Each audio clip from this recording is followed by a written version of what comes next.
Welcome to the Neutral Ground Podcast. This week I'm joined by Amanda Huffman. Amanda is a military spouse and veteran who served in the Air Force for 6 years as a civil engineer, including a deployment to Afghanistan.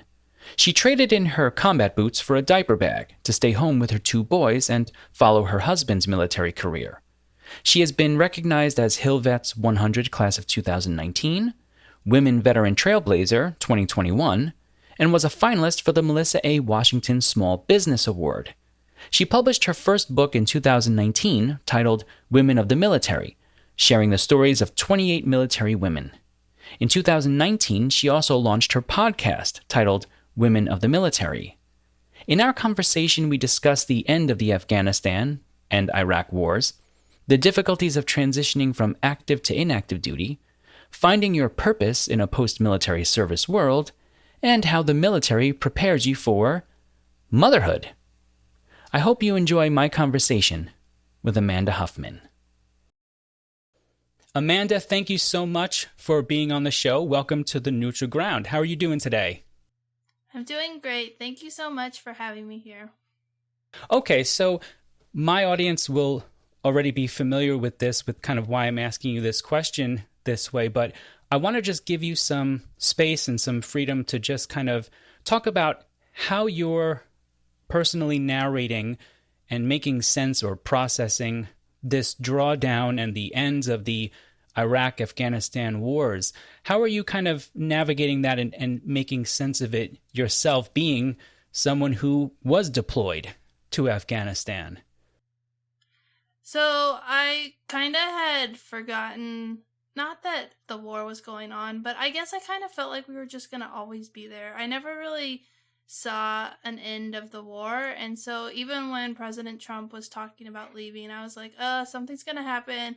And they're going to say, no, we need to stay. And so when they actually left, when the U.S. actually left, I was kind of surprised, and I wasn't quite ready to deal with all the emotions that I felt, because I deployed in 2010 to Afghanistan, and even then I knew that if we left Afghanistan that things would unravel rather quickly, just by the basis of talking to my translators that I worked with when I was over there and their feelings about Afghanistan. I remember one of the translators, he was talking about how Afghanistan, how your country is supposed to be like your mother and it's supposed to protect you, and he said he felt abandoned by his country.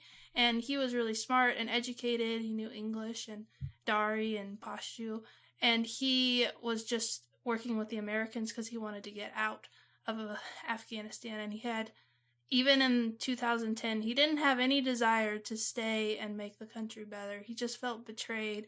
And that conversation has gone over, and I mean, I hadn't really thought about it in 10 years. And then when everything was falling apart and the people were, the Taliban was taking over, I just kept thinking about how even 10 years ago, he kind of already told me and the other engineer I was with that it was all going to fall apart. And so that story and that conversation kind of has been going over and over in my mind. And then another interpreter that I was connected with through Facebook, that we've stayed connected on social media, and he was stuck in Afghanistan. And so talking to him via Messenger and getting updates about the fear and the danger, he sent me pictures and he told me that they were hiding in their basement. And I was able to help donate money to a specific organization that he was working with, and he's now in the United States. And so I feel like I didn't do enough, but I also feel like we gave money to him and his family, and they were able to get out. And that was kind of all we could afford to do. So I kind of been focusing on like helping that one person or his family, so it's more than one person, and how that was really important. But I also feel guilty because I feel like not everybody got out, and there was so much other stuff going on. And I've had people contact me that I don't actually know, who just know I deployed to Afghanistan, and they're like desperate for help, and I can't help them, and it really makes it hard to be in the situation that I am. So finding the right boundaries, and there's a lot going on, if you can't tell. Yeah, I mean that's so much for any one person to deal with, right? And I think that key term that you mentioned there, this idea of boundaries, boundaries are they're so important, right? Because there is only so much that you can do, and only so much time you have, and only so much emotional and physical and psychological energy that you have to devote to others, right? Before you start really taking it away from yourself and your loved ones, and the responsibilities that you have as well.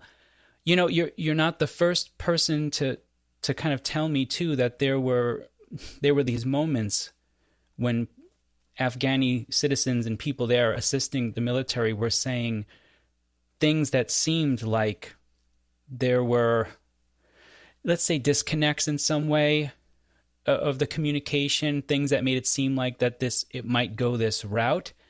How did those kind of conversations, in some ways dictate how you worked in the moment, or did it not have any sort of effect on the work that you did?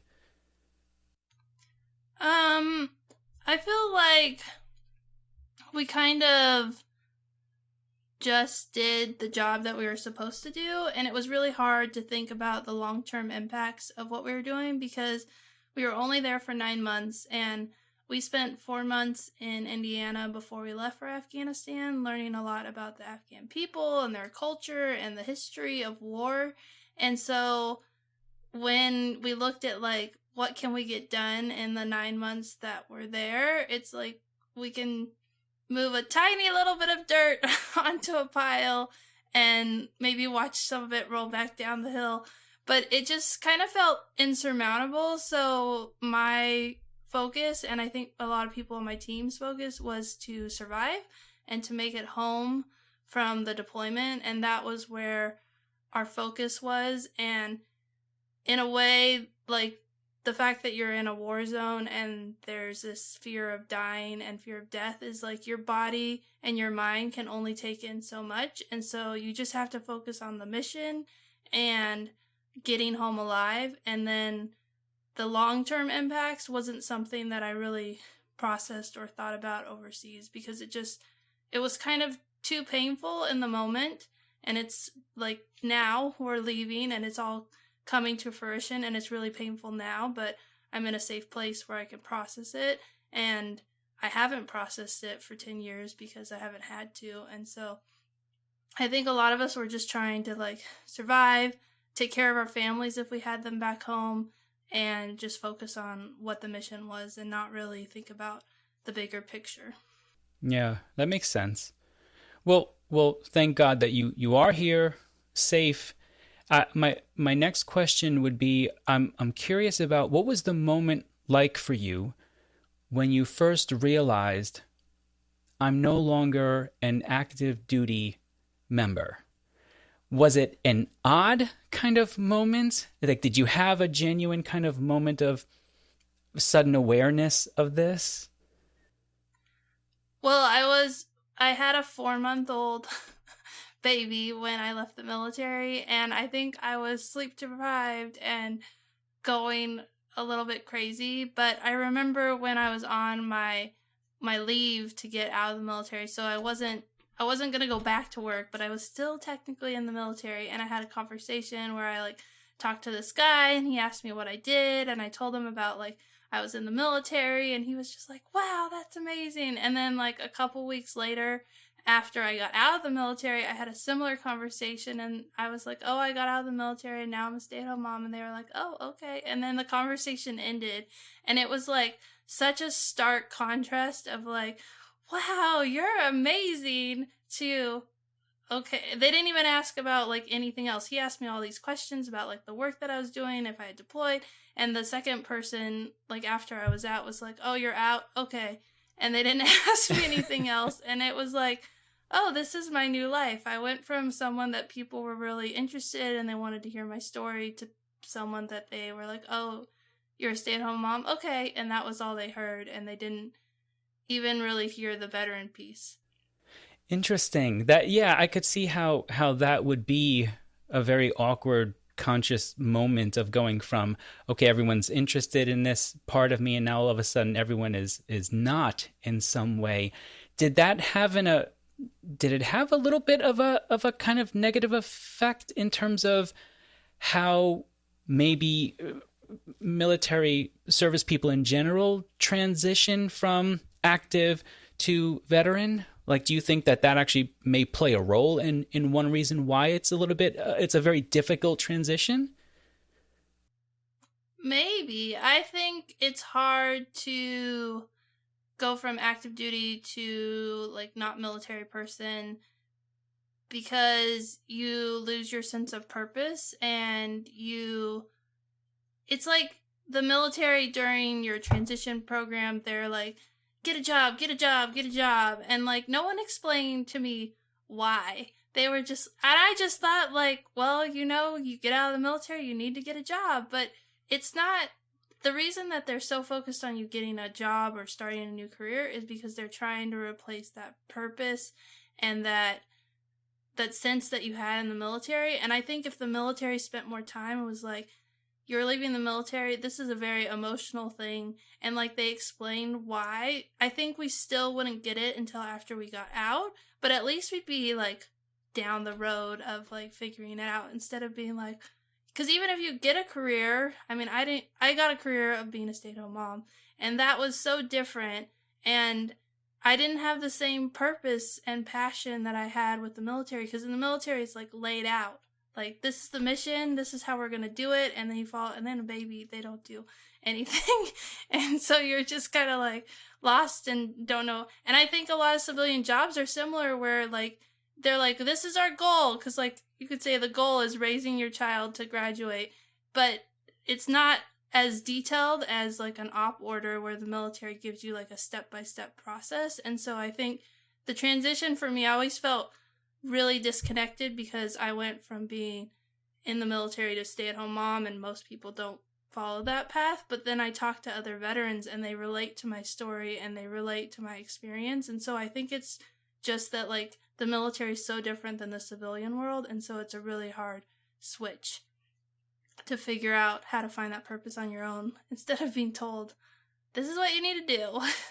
Yeah, you mentioned that there is a transition program built in, and I would ask you to speak to that even a little bit more, only because I would guess, and I could be wrong, I think most people who haven't served, including myself, maybe didn't even know that there was one.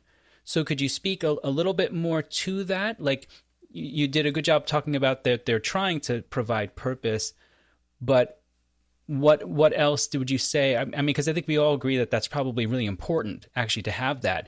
Is that something that you think we should bolster even more? Yes, and the military has been, like, they keep trying to improve it because when, like, I guess 20 years ago, I don't know when TAP started, Transition Assistance Program, but in some of my interviews, when I interview people who left the military in, like, the 80s and maybe even the 90s, there was no transition. It was just like, good luck, here's your DD2 to 14, which is the paper they give you when you leave the military. And now they have changed it. And when I was in, it was a 1-week class that the first 4 days were all focused on like becoming a civilian, all job related. And then the last day was focused on like your VA benefits, but it was really quick and it wasn't really in depth enough. And for me, when I took it, I was like 8 months pregnant and I was planning on being a stay-at-home mom. And so it was kind of not a good fit, like practicing interviews, learning about what things I needed to have on my resume, learning about like government jobs or working in the civilian sector. Like all that stuff was helpful, but it didn't really come down to the emotional experience that I was about to have that no one ever talked about. And so, and then they spent like 2 hours doing like a VA overview, which if you know anything about Veterans Affairs, you can't cover, like you could cover like the tip of the iceberg in 2 hours. And I feel like that was a disservice as well because I didn't register for the VA healthcare system like I should have. I didn't do a physical to see if there was anything that I could qualify for disability. And I was just kind of unaware because everything was like so condensed, so fast, and it was like a check the box and not like a let's actually help the military. It was like they had implemented it to the point where they were like, we need to help veteran or help people as they transition, but it wasn't to the point where it was more than just like checking the boxes of like, go to this class, check. It wasn't like, make sure that you go through all these steps and you understand what's going. And I think that it's changed a lot in the last, I guess, 8 years since I left the military, and it's a lot different now, and it keeps getting better. But I think the hardest part is it's usually written by civilians who've never served in the military, or it's written by like senior military officers, and neither of those groups really understand what transitioning is like. And so I think that they're still working to find the right path forward, but it keeps getting better. Yeah, I mean, it's great to hear the positive, trajectory here of it getting better. I have to admit, though, I'm pretty surprised, bordering on shocked, that it was so short in that regard. And the first half, let's be generous and say maybe even just the half, is dedicated to finding a career or a job even. I can understand in a sense that a job will provide you with instant responsibility and even therefore purpose to a degree. But of course, whether you're a veteran or not, many people have trouble finding purpose in their jobs and in their careers. So there's a part of me, though, that wonders, and my audience will know that I talk about this a lot, finding purpose on a more human level, just human experience level, to me would seem to be maybe a better way to try to catch everybody to a degree. But that's easy for me to say, difficult to implement, right? And your point about it being written by civilians or really high-level officers too, I'm a bit surprised by that as well, that you couldn't take more various opinions into consideration to really help kind of beef this up and make it where it needs to be. Do you think there is if you had the chance to rewrite this, let's say, would you have a particular amount of time that you think would be necessary? Is it a time-based problem, you think? I think it's a time-based problem. I think that you should probably do it like at least over 6 months and like a week or 2 days every month. So like instead of cramming everything into a week, and you have like a 2-day course at the beginning of the first month, and then a month later you guys meet back together, and maybe even you have homework that you work on, and then at the 6-month point you're close to ready to transition. And I don't think there's any way to like cover everything, because once you leave the military, it is a transition. Just like when I know you talk to Ben, he always talks about like how your first transitions when you join the military, and when you leave the military you have to transition back into civilian life. And I think there's just some things that you can't see until you're on the other side. But I think if you have like a 6-month window where you get a little bit of information at a time and you can build on it and process it and like cover all the bases of like getting your VA benefits covered and making sure you've done everything, then you're more prepared than like shoving it all into a week. And I was like almost out, and I was super pregnant, and so I was just like, check the box, get it done. But if I had started working on it 6 months before, it would have been different. Yeah, I would have imagined that a big part of this would have been a kind of almost mandatory, let's say, registration for VA, because, I mean, even if you choose not to use it, let's say, I would think that they would require to a degree a registration just to give you that easier access. But you're saying no, right? They don't do that.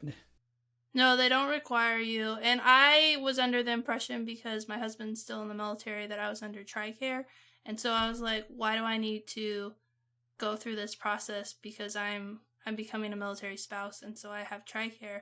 And now I know a lot more about how VA works, and I'm like, I really should have registered for VA. And I should have like done a medical physical to see if there was anything wrong with me so that I could get disability if I needed it. I know I had ear surgery, and that would have been something that they would have looked at, and instead I just didn't do that. And I could go back and try and work through all the bureaucracy and paperwork, but it's 10 times harder now.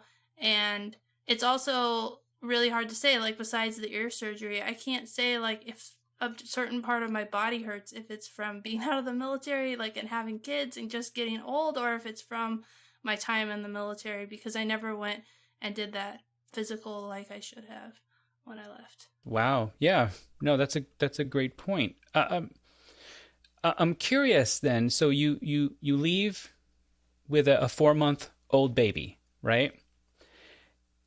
Now we're sort of talking about purpose here a little bit and finding purpose. I mean, a child creates also a tremendous amount of purpose all of a sudden.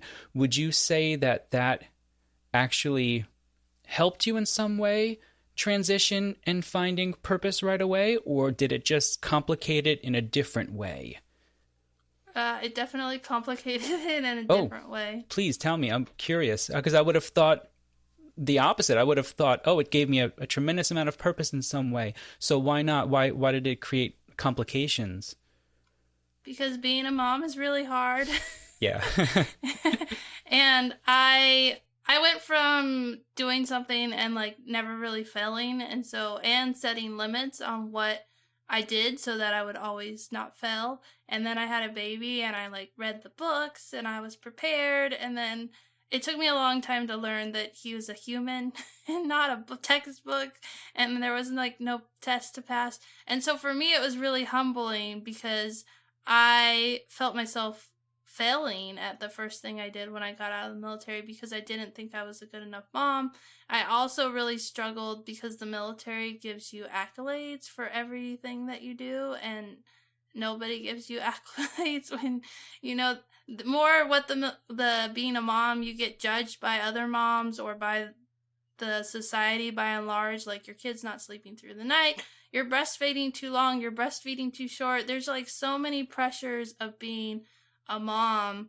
And just like we talked about, the military was like step 1, step 2, step 3. And for a child, like, every baby is different and every parent is different. And so I think finding that, like, balance between, like, following the checkbook of rules and, like, actually reacting to my baby and trying to figure out what he needed and not just what, the textbook says, well, he should be doing this. And it's like, and so it changed me a lot as a person. So that was, like, a internal transformation of having to, like, let go of some of the stuff I was holding on tightly to and just adapting and changing. And did you get your fair share of people saying, oh, you need to read this book? This is the book. Oh, yeah. Did you ever actually read them? That's the question. I'm a, like, type A, so I would read them, and then I would try whatever crazy thing that was in there, and it just wasn't, like, the right fit for me or for my son. And so I tried all the books, like Baby Wise and, like, Gentle Sleep and, and then the Dr. Sears book and, like, everything. And I was reading all these books and instead of just paying attention to my kid. Yes, being in the moment, right? How important that is. I've told this. I mean, this pales in comparison to the importance of raising a child. But my moment of learning that came in my first class that I ever taught in college. I was teaching a lesson and I had everything written out perfectly, step by step. This is what's going to happen, all this stuff. And then a kid asked this question about, we were talking about language, and he said, yeah, so for example, did you know that the word naive isn't actually in the dictionary? And of course, being the ultra prepared teacher that I was, I had a pocket dictionary in my bag, took it out, and as I'm flipping through the pages, I start hearing giggles. I get to the end section, and I look at the word staring at me, and I realize, oh, that kid just pulled a joke on me. And I look up, and the kid's in the corner who did it, and he's just like, smiling away like he got me. But you know what? That was an important lesson for me because it taught me, look, you got to be in the moment with others. You have to. You can be prepared, and that's always great, but you also have to be in the moment, really. And that was a great, great lesson for me. Well, I'm curious. So, all of this experience that you're accumulating with everything, what prompted you to start a podcast, a Women of the Military podcast? What was the impetus to start that? Well, originally I started with a blog that I started when my son was about 6 months old because I was struggling with my new role and I needed something for me, and I had always loved to write. And so I was like, I'll start a blog. It'll be great. And I didn't know anything about marketing, or even I didn't know where I was going, but I was like, airman to mom. I was an airman and now I'm a mom. And then I kind of bounced around all over the place, not really having any direction, or I was trying to talk to everyone, which is not what you're supposed to do. And so I was learning a lot of different marketing strategies and different things. And I ended up getting involved with a group where in October they write every day, which is crazy. But I did a series on deployments because I had done the series before and I had done all the writing, and I was like, I don't want to do all the writing. I'll interview people and then it'll be less writing. It was still a lot of work, but it ended up being mostly women who responded to my survey call, and it was kind of like a light bulb moment of like, oh, women, they're in the military. And I mean, I was in the military, but most of the people I deployed with were guys, and I sent them the survey and none of them filled it out. But I sent it out on social media and other women shared it, and it got sent into this like officer forum of women, and a bunch of them filled it out. And so I'm reading their stories about their deployments, and I'm like, women in the military, they're just amazing. This is so cool, like all this stuff that they're doing.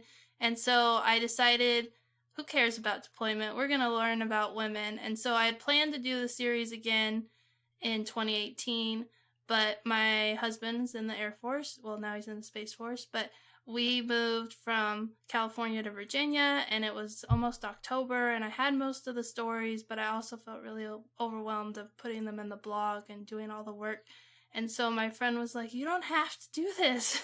Like, no one's gonna be mad at you. I mean, maybe the people that I wrote the book for or did the interviews, they might be upset, but I could just delay it a little bit and they would understand. And she was right.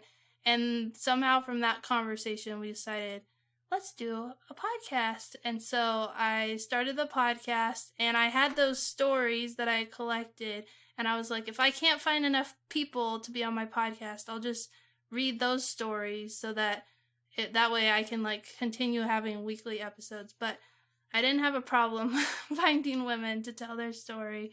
And so I put all those stories I collected into a book called Women of the Military, and then the podcast is also titled Women of the Military. But that's the long answer to your question. No, it's a great answer. And actually, you made me think of something. I mean, something that we teach, even in college, at least in my area, we talk about the importance of writing as not simply trying to convey something, but as a way of organizing your thoughts.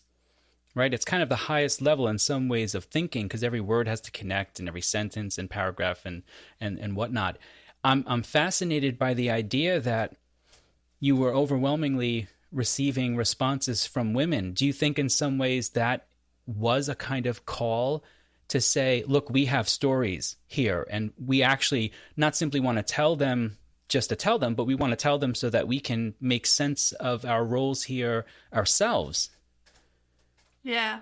Yeah, I think that there was a desire for women to share about their experiences and what they did. Because if I asked a woman that I knew who was in the military and I knew they had deployed, 9 times out of 10 they would write back. But I asked all my guy friends, and they were all too busy, or like they just never got around to it. And so I think there was this desire to share their story, because so much in the media and so many stories of women are just lost to history. And so this is like an oral history of stories, and every experience is so different, even though we're all women and we serve in the branches, but our stories are just so different. And it's so interesting and fascinating to hear about all the different experiences. Yeah, that's wonderful. Well, I'm curious now too, how this is kind of a two-part question. You can separate it out or answer it all in one because they kind of connect with each other. How did the military prepare you to be a mother, and yet at the same time, how do you think motherhood might prepare someone to serve in the military? I think the military. I can answer the second part easier. Sure, go for it. The military requires a lot of sacrifice, and so does being a mom, because your baby, you can't just put them in a box and No. go off and do your thing. You have to figure out childcare, or you have to figure out a way to find the way to get the things done that you want to get done, and still take care of them, especially when they're really little. It requires.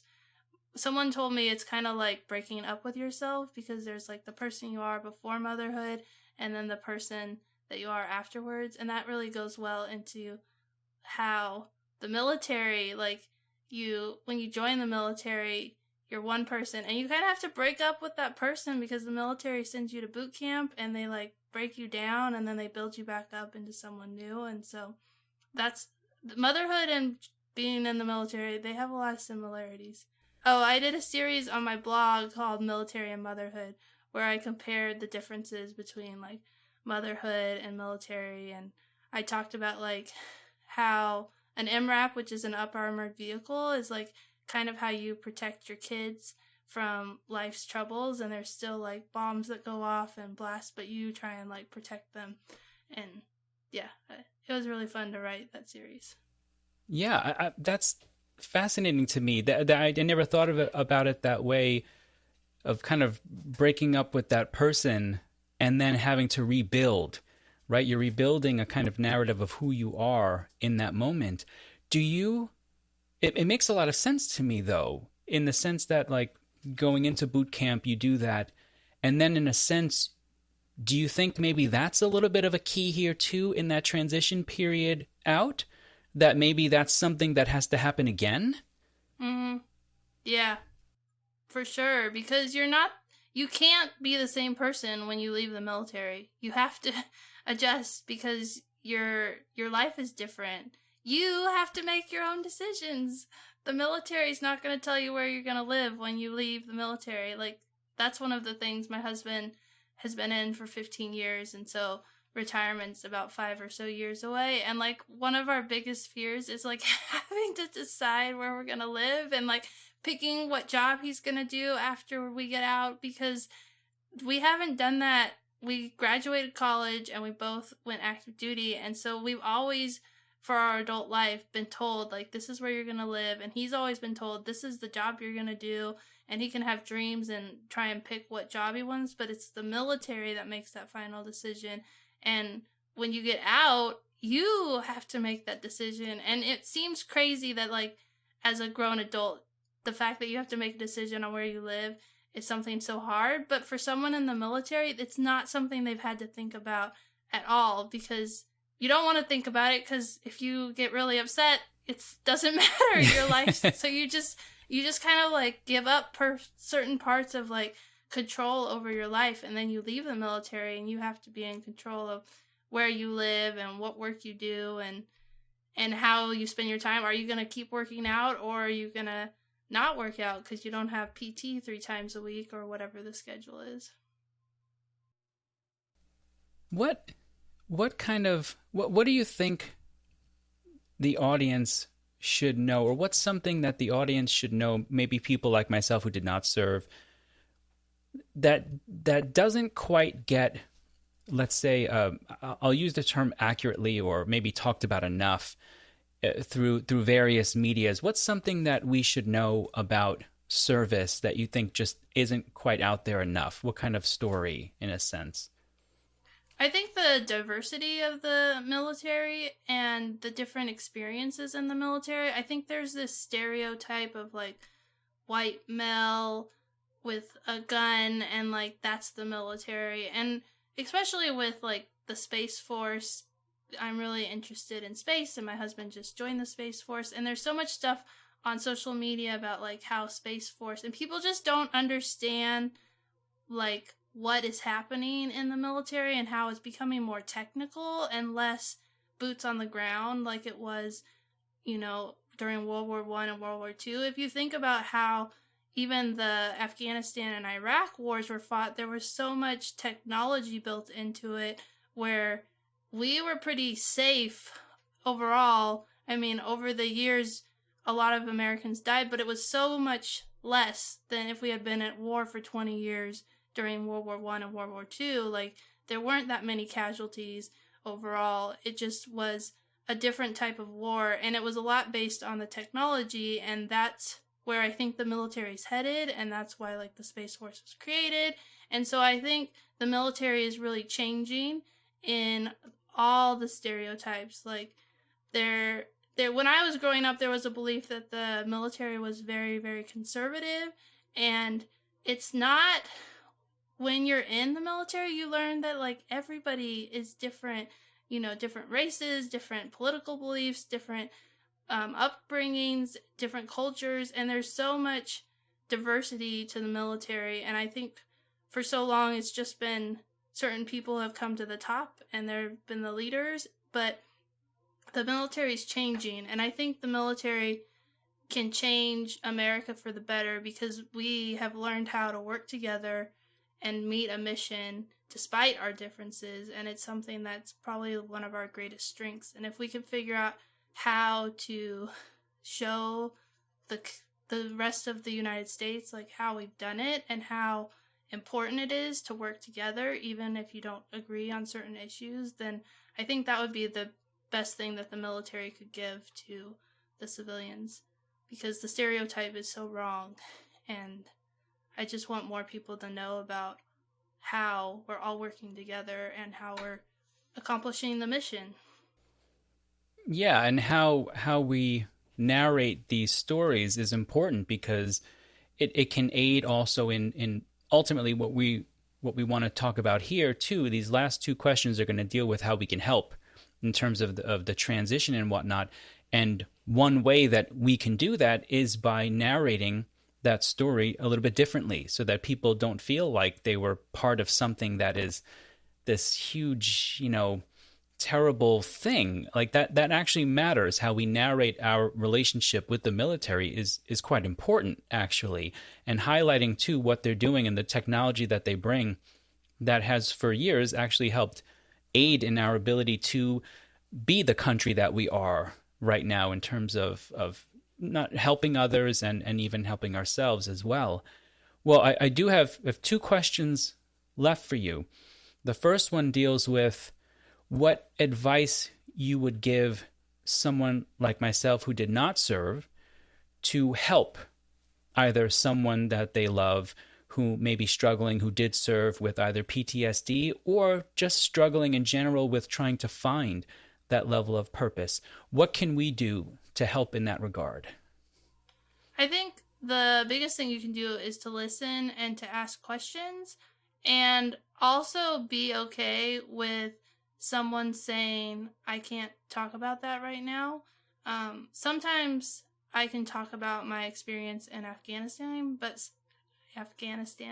but sometimes, for whatever reason, usually I don't know why, I can't talk about it. And so I've had to tell people, like, I just need some space. And, like, I'm really thankful that you're asking these questions, but I can't answer them right now. And so I think that's the hardest part is, like, I really want to talk about my experience. I really want to talk about my time in Afghanistan and to share, like, the stories of women. But some days I just can't.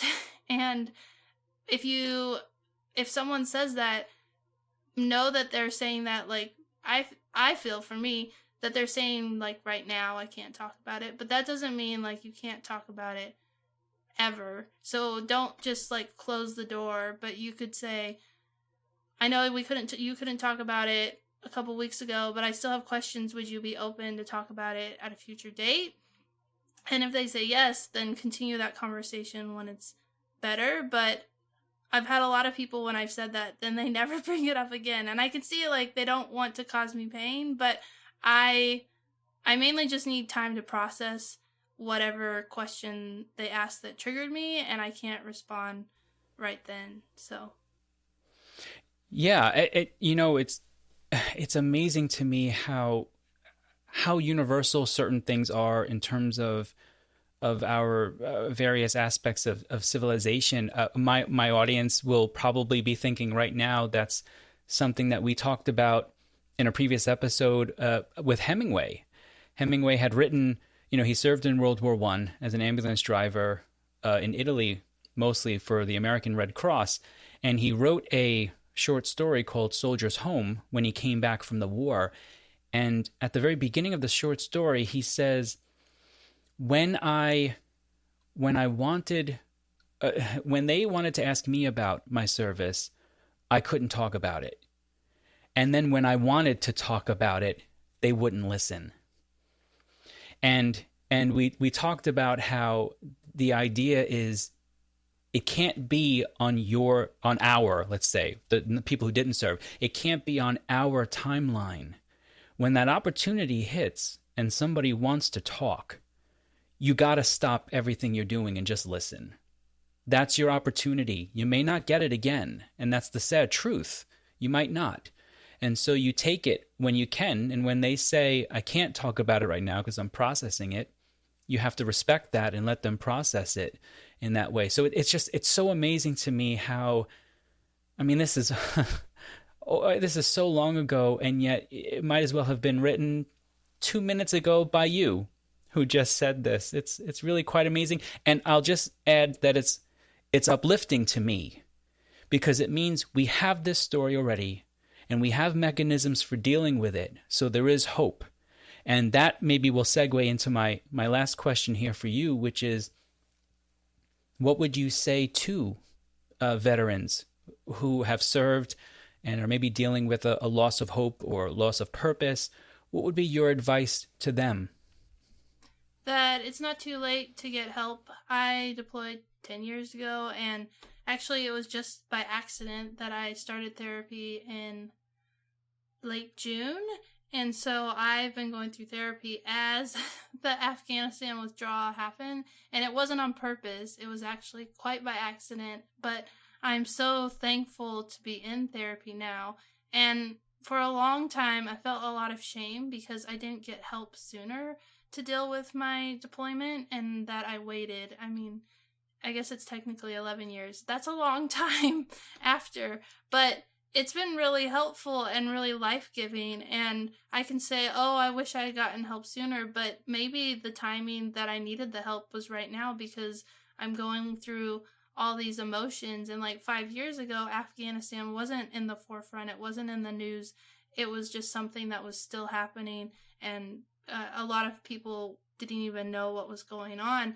And so maybe it's just the time that you need to process it will happen, and it'll just be the right time. And so if you're stuck, don't let the shame stop you from reaching out and getting help, because there's nothing to be embarrassed about. There's nothing you can change about when you got help. And so that's just in the past. So just move forward, step out and get help. And I want to mention that I'm going through therapy through the Cohen Veterans Network, and they offer free counseling for post 9/11 vets, and they have different clinics across the nation. So I highly recommend them as a resource, and I only have 2 more sessions left, and it's just been life-giving and life-changing to go through the 12 weeks of therapy. Yeah, that's a wonderful place to sort of end this, but I'll also mention that I'll be putting links to all of this too in the episode notes, and the only thing I can add is don't let the shame, like you said, stop you from reaching out. There's never a bad time to do so. Just do so when you can, or help someone else as well to do so. Amanda, thank you so much for your service. Thank you for being here, and thank you for your service as well at home and in the community. That's just raising children. That's just as important. You're helping the community, and you're helping us all in doing so. So thank you so much for being with us. Thank you so much for having me. Well, I hope you've enjoyed my conversation with Amanda Huffman. If you would like to learn more about Amanda, there are links in the show notes below, and I encourage you to use them. Additionally, if you or someone you love is a veteran who is struggling to find ground underneath your feet, I encourage you to use the resource links that I've provided in the show notes as well. The fight on the field might be over, but there are plenty of problems in the world that could use your help. There is purpose to your life. Until next time, try to keep one foot firmly planted on the neutral ground. And have a great day. Growing tired of all the extreme views that seem to do nothing but divide us as a people today? Well, believe it or not, you can actually do something about that with just a few keystrokes and a couple of clicks of the mouse. Start by hitting the subscribe button for the Neutral Ground podcast. Then, click the like button for this video. And leave a thoughtful or uplifting comment in the comment section below for others to engage with. And finally, consider watching another one of the videos up on the screen. You see, the more we engage the channel in clicks and keystrokes, the more we can get our Neutral Ground message in front of others. So, don't delay. Bring the Neutral Ground podcast to someone new today.